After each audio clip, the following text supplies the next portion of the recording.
बिस्मिल्लाहिर्रहमानिर्रहीम। IBB TV के सामईन को डॉक्टर इरफान अहमद बेग का सलाम पहुँचे। आज का मौजू जो है वो हम अक़बाल का हमाला 15,000 फुट बुलंदी पर जो महाज़ जंग बन रहा है, क्या वहाँ कोई तीसरी आलमी जंग शुरू हो सकती है?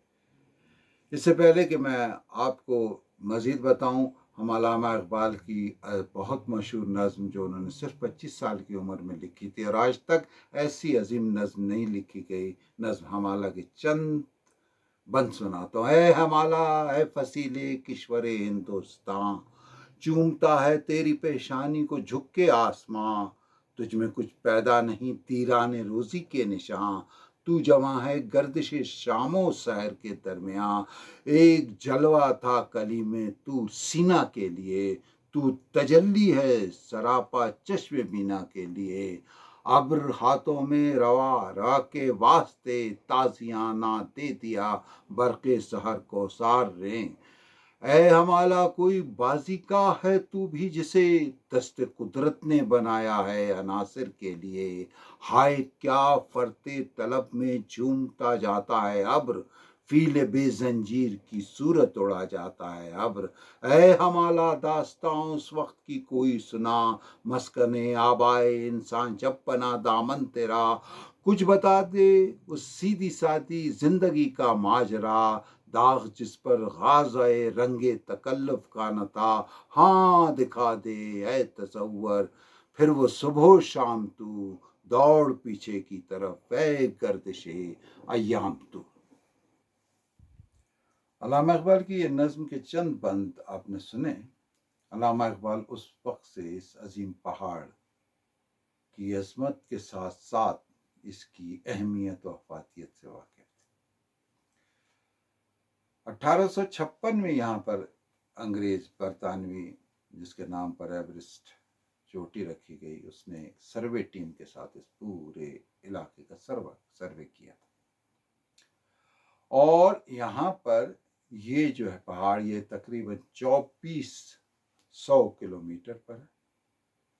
15,000 यहाँ पर ग्लेशियर मौजूद हैं, जिनमें 12,000 मुकाफ मुरब्बा या मुकाफ किलोमीटर पानी का ज़ख़ीरा मौजूद है। यहाँ से नीचे कैलाश के मुकाम पर एक पहाड़ है तिब्बत में, जहाँ से एक झील है मानसरोवर। इस झील का रकबा 410 मुरब्बा किलोमीटर है और यहाँ इसकी जो मजमूई गहराई है वो 200-250 फुट के करीब। इतनी बुलंदी पर ये झील है और जब आप इसको देखते हैं तो यहाँ पर इंसान सर्दियों में खुसूसन जब -40 यहाँ पर पानी चला डिग्री नीचे पानी चला जाता है मनफी, तो यहाँ पर इंसान का सांस जम जाता है। लेकिन देखते हैं हम कि इससे दरियाए सिंध, दरियाए सतलज, दरियाए किनारे और इसके नीचे से जम्बोतरी से दरियाए जमुना और उसके साथ ही नीचे से जो ग्लेशियर है गंगोत्री, उससे दरियाए गंगा निकलता है और उसके अलावा बहुत से। इस झील के जो पानी को जम जाना चाहिए, लेकिन कुदरत की शान के इसके नीचे उबलते हुए पानी के बेशुमार चश्मे। ये अंदाज़ा किया जा सकता है कि इस अजीम पहाड़ के नीचे किस कदर तवानाई मौजूद है जो एक 410 मुरब्बा किलोमीटर की झील को उबाल रही है। इसके अलावा इसके बड़े असरार हैं। अल्लामा इक़बाल ने अपनी नज़्म के अंदर जो बंद पड़े उसमें भी आप देख सकते हैं।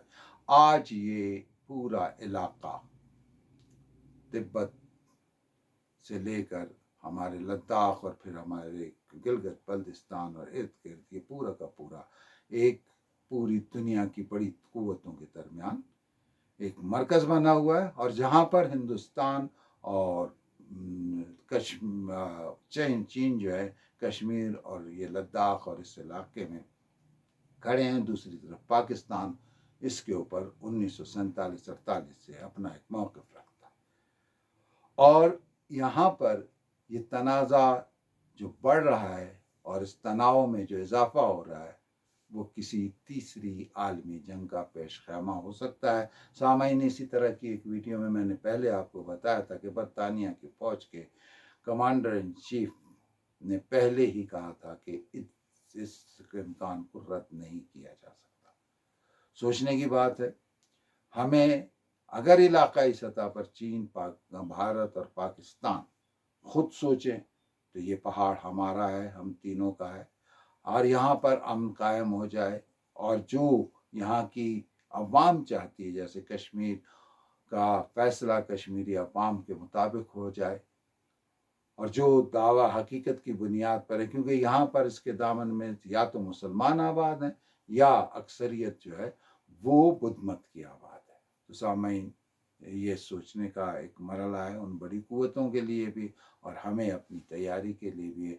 اس کے ساتھ ہی ڈاکٹر عرفان بیگ کو اجازت دیں، اور وہی کہ اگر پسند آئے تو اسے سبسکرائب بھی کیجیے اور لائک بھی کیجیے۔ شکریہ، اللہ حافظ۔